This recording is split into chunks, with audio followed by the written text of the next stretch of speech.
বাসন্তী পুজো, যা চৈত্র দুর্গা পুজো নামেও পরিচিত, বছরের 4টি নবরাত্রির মধ্যে চৈত্র নবরাত্রিতে এটি পালন করা হয়। এই সময় দেবী দুর্গার 9 রূপের আরাধনা করা হয়ে থাকে। 2025 সালের 3রা এপ্রিল অর্থাৎ বৃহস্পতিবার দিন থেকে শুরু হয়েছে এই পুজো। এই দিন পড়েছিল ষষ্ঠী। আজ সপ্তমী তিথি। শরৎকালে পালিত হওয়া দুর্গাপূজা বাঙালির প্রধান ধর্মীয় উৎসব, যা আশ্বিন মাসের শুক্লপক্ষে হয়ে থাকে। তবে বাঙালির এটি সর্বশ্রেষ্ঠ হলেও বর্তমানে বিভিন্ন জায়গায় বাসন্তী পুজো অনেকটাই বেড়েছে। দুর্গাপুজোর মতোই এই পুজো 5 দিন ধরে পালন করা হয়। এবারে বাসন্তী পুজোর ষষ্ঠী তিথি 2025-এর 3রা এপ্রিল বৃহস্পতিবার পড়েছিল, আর সপ্তমী পূজা অর্থাৎ আজ এবং নবপত্রিকা স্নান 4ঠা এপ্রিল শুক্রবার। অষ্টমীর পুজো 5ই এপ্রিল।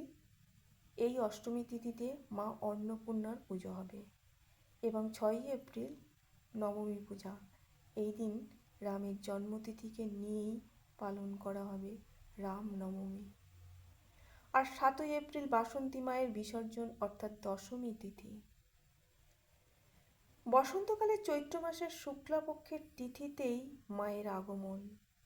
এটিই দেবী দুর্গার মূল পূজা। রামচন্দ্রের অকালবোধনের ফলে শরৎকালের আশ্বিন মাসের মায়ের আগমনের পুজোই বেশি প্রচলন হয়ে উঠেছে এবং ওটাই বাঙালির সর্বশ্রেষ্ঠ উৎসব।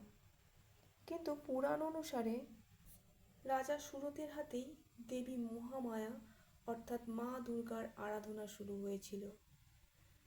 প্রাচীনকাল থেকেই সমারোহের সহিত মায়ের পুজো হয়ে আসছে।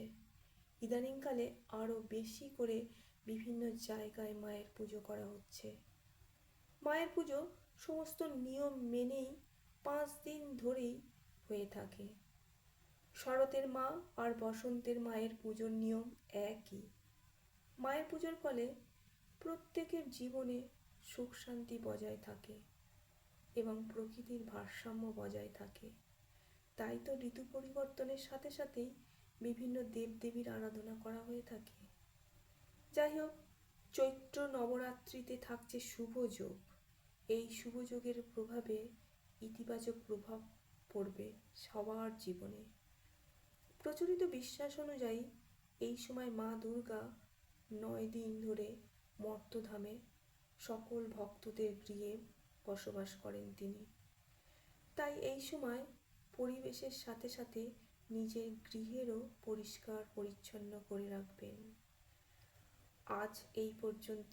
ভালো থাকবেন, সুস্থ থাকবেন আর সকলের সাথে মিলেমিশে প্রত্যেকটা দিন আনন্দে কাটাবেন।